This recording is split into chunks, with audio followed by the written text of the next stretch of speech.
تقولين عيل هو اسكوبار اليوم عاز منك ها؟ ايه هو اللي اختار لي العشاء بعد. استاهلين حبت شكله خلاص. السلام عليكم. تدرون ايش اللي خلاني انزل المقطع يا جماعة؟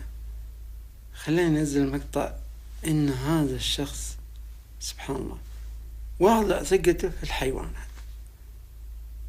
وانتوا شفتوا كذا واحد في الرياض كان مربي اسود راح ضحية الاسد وهو مربي له 10 سنين 15 سنة. هذا حيوان شرس عايش على ريحة الدم. حتى لو تأكل يا شيخ كل يوم جمل ترى يوم من الأيام راح يغدر فيك. هذا شيء لابد منه. فالواحد ينتبه من زي الحيوانات هذه، ما يعطي ظهرها على قولته مرة، ما ينلعب مع الحيوانات زي كذا. حتى لو تشبع وتأكله ومروضه لا تثق فيه نهائيا، لأنه عنده موسم تزاوج السنة مزاجه يتعكر يتغير فيه، ممكن يذبحك ويقطعك انت اللي جالسة معك اللي قاعد تاكل بطاطس.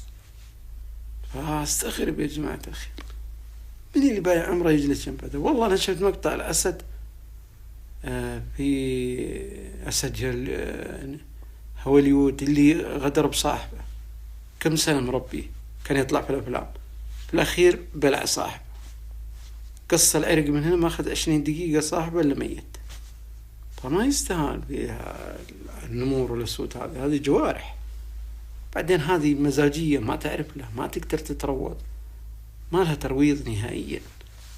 الأسد والنمر مستحيل تروضه، مستحيل. حتى لو تروض على يدك سنة سنتين ثلاث، لابد يوم من الأيام يجيب فيك العيد على قولتهم.